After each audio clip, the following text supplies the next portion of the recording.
middle of the 29th century, the coalition of independent planets finally defeated their most fearsome enemy, a race of warriors they themselves had created, the Bions. Their army in ruins, the few surviving Bions fled to the safety of deep space.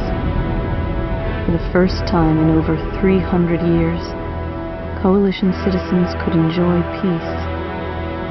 But the universe was forever changed. When the Bion stronghold on planet Pura was destroyed, it touched off stockpiles of red shoal and the hyper-explosive carbonium. This gave birth to a network of rift wormholes spanning the universe, a mammoth superhighway linking the coalition of independent planets. Business and commerce boomed, except on Terran. Exhausted by war, locked in the iron grip of poverty, many Terrans felt victory had come at too high a price. Anti-military sentiment flourished. Civil unrest was the order of the day. Our lead story tonight, the ongoing demonstrations that have virtually paralyzed the capital for 6 days, took a macabre turn. Protesters broke into Helconia National Cemetery and desecrated the graves of several prominent military figures, including famed weapons designer Felix Wanamaker III.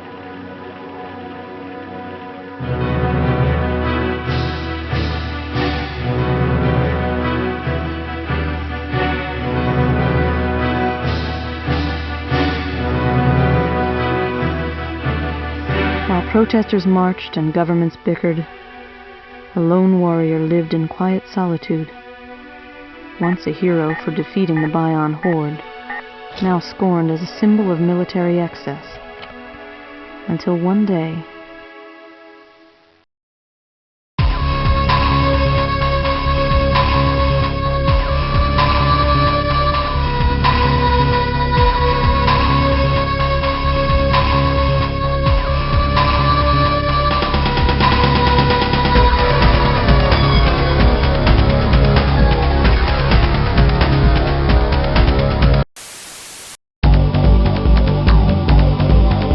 Welcome, Counselor.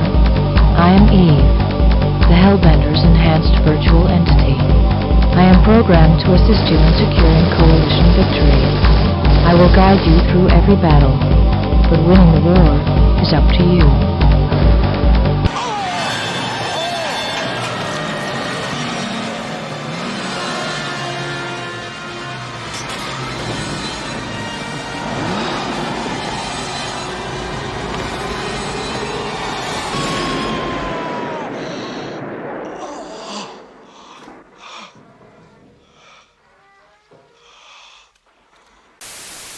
What is up, my fellow humans? Once again, it's the 8-Bit Academic here, bringing you an unhealthy dose of nostalgia to remind you of your age and how the slow march of time keeps progressing towards our inevitable doom.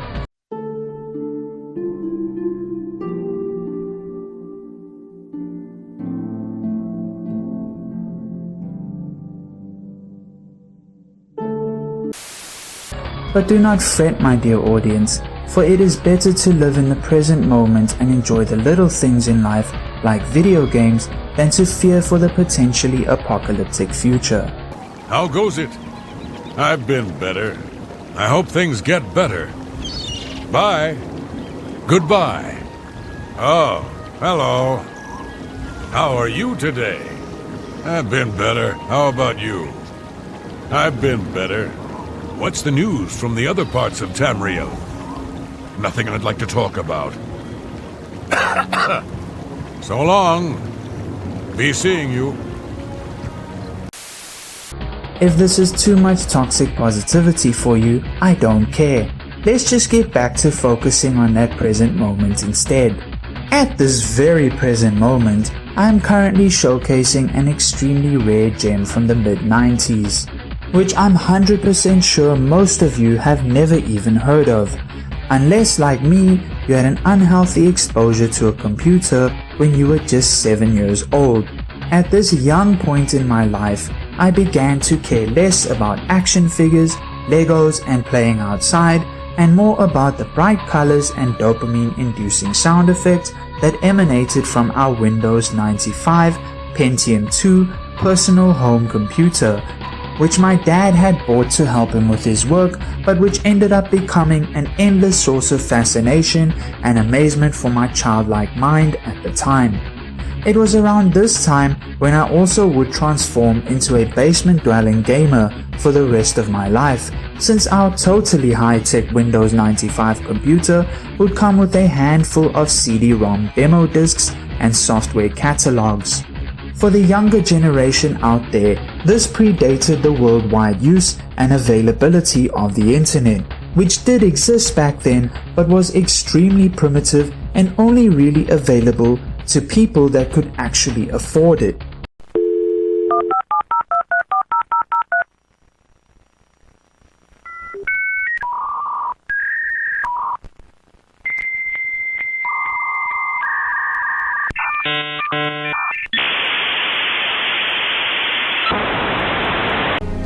I was there, Gandalf. I was there 3,000 years ago.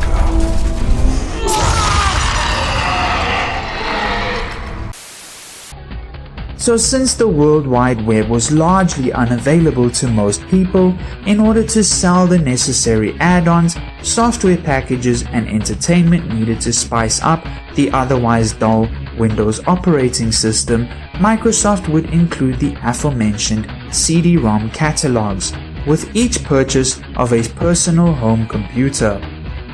One of the catalogs included in at least our purchase of the classic Windows 95 computer system was the Game Sampler 2 for Windows 95, which featured a super cool interactive 3D user interface inside an alien spaceship, 3D motion videos. Please listen most carefully now. We must realize that our people will do as we do. Then they will do as we say. Let's go right there on this bridge. Yeah, let's go. I just heard that. Oh, come on, he's up there. Let's go get him.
I'm white. I'm black. I'm yellow. I'm red. I'm about to blow. And a list of popular upcoming video game demos, one of them being the very first Diablo game. But it was another video game that would end up becoming my favorite to play on the demo disc, to the point of the disc even becoming scratched beyond repair and no longer working, which broke my young heart and made me cry. Why are you crying? That game was a spaceflight simulator called Hellbender, which was developed by Terminal Reality and published by Microsoft for Windows computers. The game was actually both a sequel to Terminal Reality's previous title called Fury 3 and a spiritual successor to their very first game, which was called Terminal Velocity, which I just recently found out got a remaster back in 2023, which I'm definitely going to purchase and download from Steam. Expect a video featuring that game in the future as well. Unfortunately though, in the case of Hellbender, the game is currently only available as abandonware, which one can find on the website myabandonware.com, but thankfully still seems to run on modern operating systems with very little requirement for human sacrifices and dark art sorcery to get it to work. It's alive! Oh, it's alive! It's alive! It's alive! It's alive! The story of the game takes place 6 years after the events depicted in Fury 3. The Bions, an alien race created by Earth scientists which rebelled and became ruthless killing machines, annihilate all of the Galactic Coalition's qualified pilots on the planet Sebek. The player's character, known as the Counselor, is the last surviving pilot for the Coalition of Independent Planets, the defense group that protects the universe from the Bions. The Bions are now targeting the rest of the Coalition's citizens. The pilot must accomplish various objectives on 8 different worlds in order to stop the Bions, save the universe, and win the game. Anyway, that's enough excited rambling about Hellbender. Let me stop myself before I get carried away and my mind becomes lost in the nostalgia of the past. おハスバンド、U ボートアナザーゲームオンスチーム、You didn't even play the last game U ボート。We have bills and rent to pay ハスバンド。You are wasting the center link money the government is giving you on frivolous things。ハスバンド、U ボートオーバー5000スチームゲーム。It's completely impossible to play all the game you own on Steam。You didn't pay the rent or the bills. Now we are homeless. Today's topic is a tad bit political, but not for the reason you may think. We're going back to the mid-20th century and the most paranoid period of the Cold War, but rather than looking at its geopolitical ramifications, we're going to focus on a certain aspect of the scientific development that took place during history's most intense willy measuring contest, which featured large and hard cylindrical shaped objects in the form of nuclear rockets and missiles. I'll slap you away there. I go back to your crib and I grab your wife ass. Ever leave me alone with her for over 5 minutes, I'ma slide in it and tell her that 9 inches is a white privilege. You talk in bragging terms about the size of your phallus. Right. I believe the inverse is true. I myself am ashamed that I have a larger phallus than you. The scientific development in question was the concept of space travel, which was viewed by both the United States and the Soviet Union as the ultimate prize and the final frontier, to see who would be able to reach the stars first. And while most of us would think that this entire endeavor was all about science and progress, it was actually more to do with national pride and flexing than anything else. Let me explain.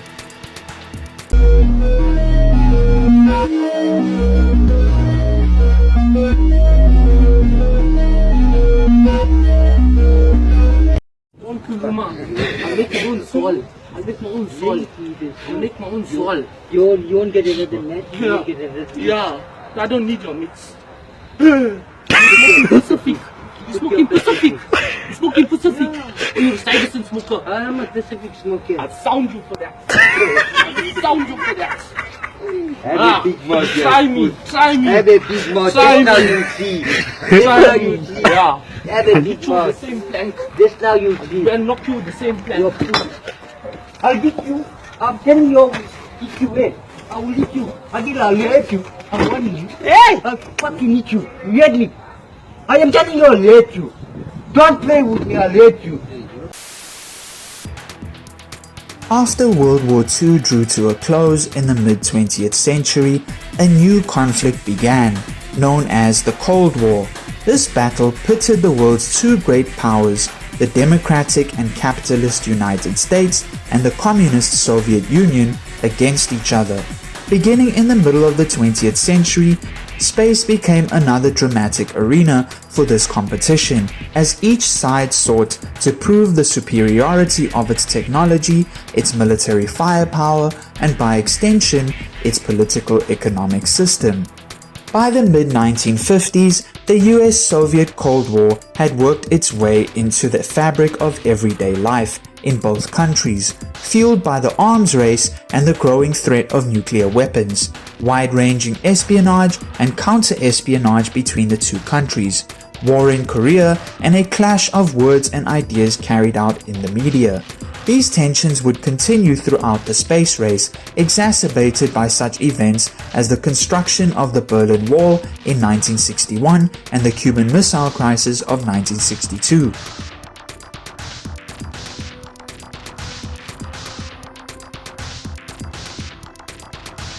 And the outbreak of war in Southeast Asia, namely the Vietnam War.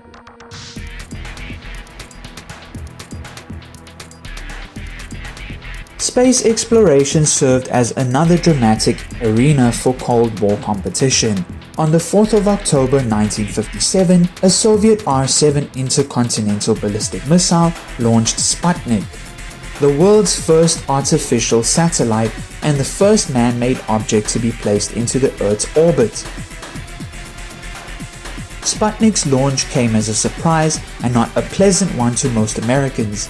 In the United States, space was seen as the next frontier, a logical extension of the grand American tradition of exploration and the American dream, and it was crucial not to lose too much ground to the Soviets. In addition, this demonstration of the overwhelming power of the R-7 missile, seemingly capable of delivering a nuclear warhead into US airspace, made gathering intelligence about Soviet military activities particularly urgent. The space race became a symbol of the broad ideological and political contest between two rival world powers. In the Soviet Union, all space programs were integrated into a secretive military-industrial bureaucracy. Launches were not announced in advance, and only the successes were publicized. Comparatively, in the United States, there were separate civilian and military agencies. Only military space programs were secret. Civilian space activities, especially the race to the moon, were openly publicized for the world to see, failures and all. For years, the Soviets officially denied being in a race to the moon. However, we now know there is ample evidence that they indeed competed to reach the moon first. In 1958, the United States launched its own satellite, Explorer 1, designed by the US Army under the direction of former Nazi rocket scientist Wernher von Braun, who was brought over to the United States after World War II during Operation Paperclip. That same year, President Dwight D. Eisenhower signed a public order creating the National Aeronautics and Space Administration, otherwise known as NASA, a federal agency dedicated to space exploration. Eisenhower also created two national security-oriented space programs that would operate simultaneously with NASA's program. The first, spearheaded by the US Air Force, dedicated itself to exploiting the military potential of space. The second, led by the Central Intelligence Agency, also known as the CIA, and a new organization called the National Reconnaissance Office, the existence of which was kept classified until the early 1990s, was codenamed Corona. It would use orbiting satellites to gather intelligence on the Soviet Union and its allies. In 1959, the Soviet space program took another step forward with the launch of Luna 2, the first space probe to hit the moon. In April 1961, the Soviet cosmonaut Yuri Gagarin became the first person to orbit Earth, traveling in the capsule-like spacecraft called Vostok 1. For the United States' effort to send a man into space dubbed Project Mercury, NASA engineers designed a similar cone-shaped capsule far lighter than Vostok. They tested the craft with chimpanzees and held the first final test flight in March 1961 before the Soviets were able to pull ahead with Gagarin's launch. On May 5th, astronaut Alan Shepard became the first American in space, though not in orbit. Later that year in May, President John F. Kennedy made the bold public claim that the United States would land a man on the moon before the end of the decade. To provide the funds which are needed to meet the following national goals. First, I believe that this nation should commit itself to achieving the goal before this decade is out of landing a man on the moon and returning him safely to the Earth. In February 1962, John Glenn became the first American to orbit the Earth, and by the end of that year, the foundation of NASA's lunar landing program, dubbed Project Apollo, were in place. From 1961 to 1964, NASA's budget was increased almost 500%, and the lunar landing program eventually involved some 34,000 NASA employees and 375,000 employees of industrial and university contractors.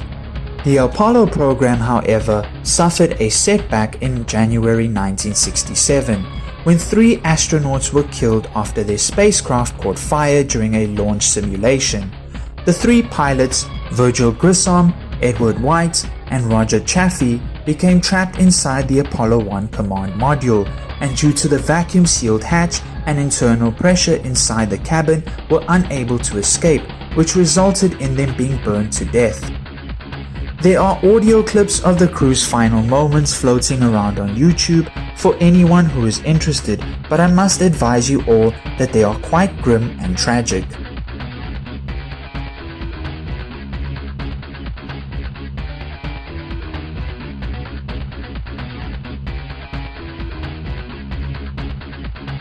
Meanwhile, the Soviet Union's lunar landing program proceeded hesitantly, partly due to internal bureaucratic debate over its necessity and also due to the untimely death of Sergei Korolev, chief engineer of the Soviet space program, in January 1966. December 1968 saw the launch of Apollo 8, the first manned space mission to orbit the moon, from NASA's launch facility on Merritt Island near Florida. On July 16, 1969, US astronauts Neil Armstrong, Edwin Buzz Aldrin, and Michael Collins set off on the Apollo 11 space mission, the first lunar landing attempt. After landing successfully on July 20th, Armstrong became the first man to walk on the moon's surface. He famously called the moment, "One small step for man and one giant leap for mankind." It's one small step for man, one giant leap for mankind. But apparently, according to some conspiracy theorists, this moon landing may not have happened at all, citing weird Easter eggs in the horror movie called The Shining, which was released in 1980, directed by the famous Hollywood director Stanley Kubrick and starring Jack Nicholson, which allegedly contained hidden messages that point to the fact that Kubrick was hired by the American government and NASA to produce a series of films, complete with extremely convincing film sets and costumes that show the Apollo 11 landing on the moon. I know that there's more to the conspiracy, but I will cover that in greater detail in a separate video in the future. By landing on the moon, the United States at least symbolically won the space race that had begun with the Soviet launch of the Sputnik satellite probe in 1957. I'm about to end this man's whole career. Done. What career? But I'm not a rapper. What career? Look. You got a point right here. Here it is. Boom. Bam. Bop. Bada bop. Boom. Pow. For their part, the Soviets made 4 failed attempts to launch a lunar landing craft between 1969 and 1972, which also included a massive launch pad explosion in July 1969. From beginning to end, people all over the world were captivated by the space race, and the various developments by the Soviet and US space programs were heavily covered in international media. This frenzy of interest was further encouraged by the new medium of television. Astronauts came to be seen as the ultimate American heroes, while the Soviets in turn were pictured as the ultimate villains, with their relentless efforts to surpass America and prove the power of the communist system. At least this was the case in the West. With the conclusion of the space race, the US government's interest in lunar missions and space travel declined after the early 1970s. Oh, I forgot. You're broken. I don't want to play with you anymore.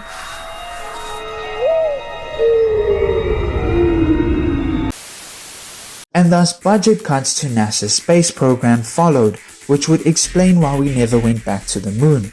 If you sheeple believe the official story, that is.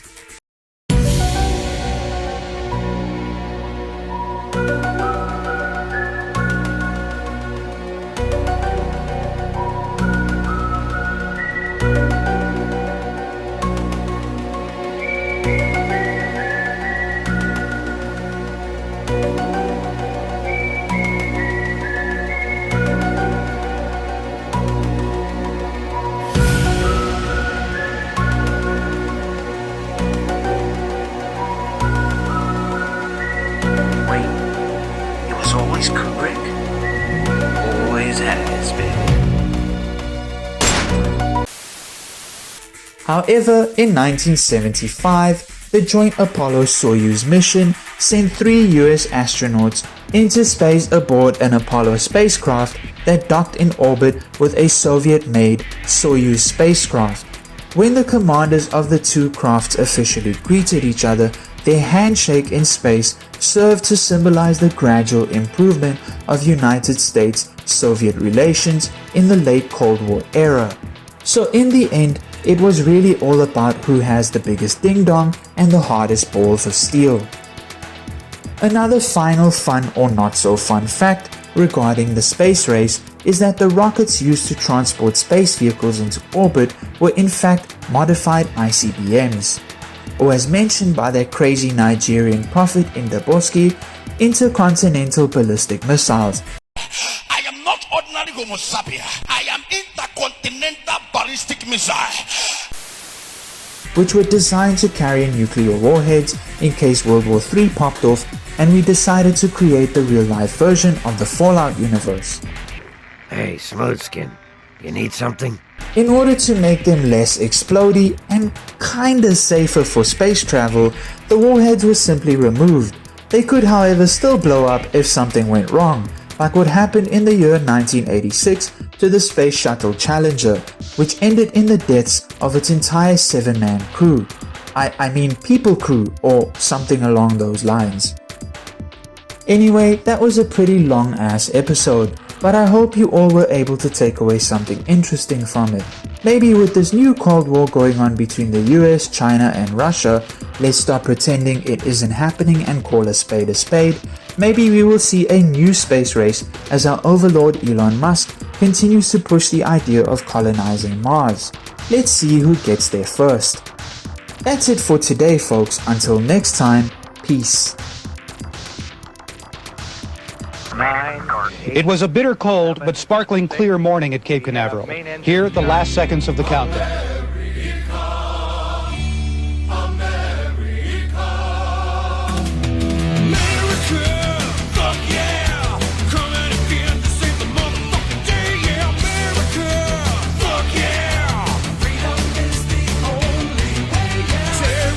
Your game is through, 'cause now you have to answer.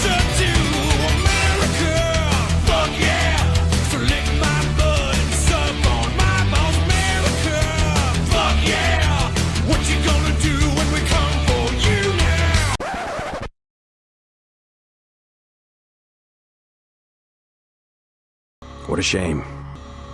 What a rotten way to die.